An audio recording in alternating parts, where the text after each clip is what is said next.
Does Riot Games supports Windows 11? Yes. Riot Games officially supports Windows 11 for its games, including both Valorant and League of Legends.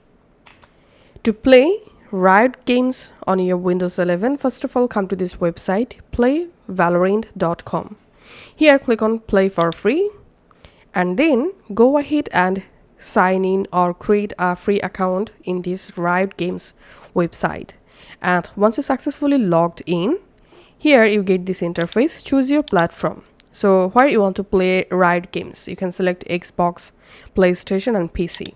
So select any of the platform, and then to download your Riot game client, just click on download and go ahead and install the Riot client on your computer.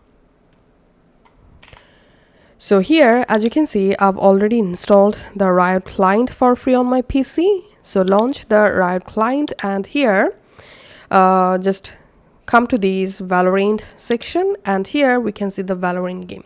So I've already downloaded the Valorant game. So if you didn't, just click on download here to download the Valorant game, or you can just go to game section.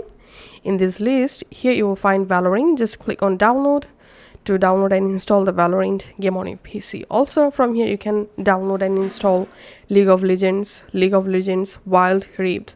So just go ahead and download games, and then you'll be able to easily play Riot Games on your Windows 11 for free.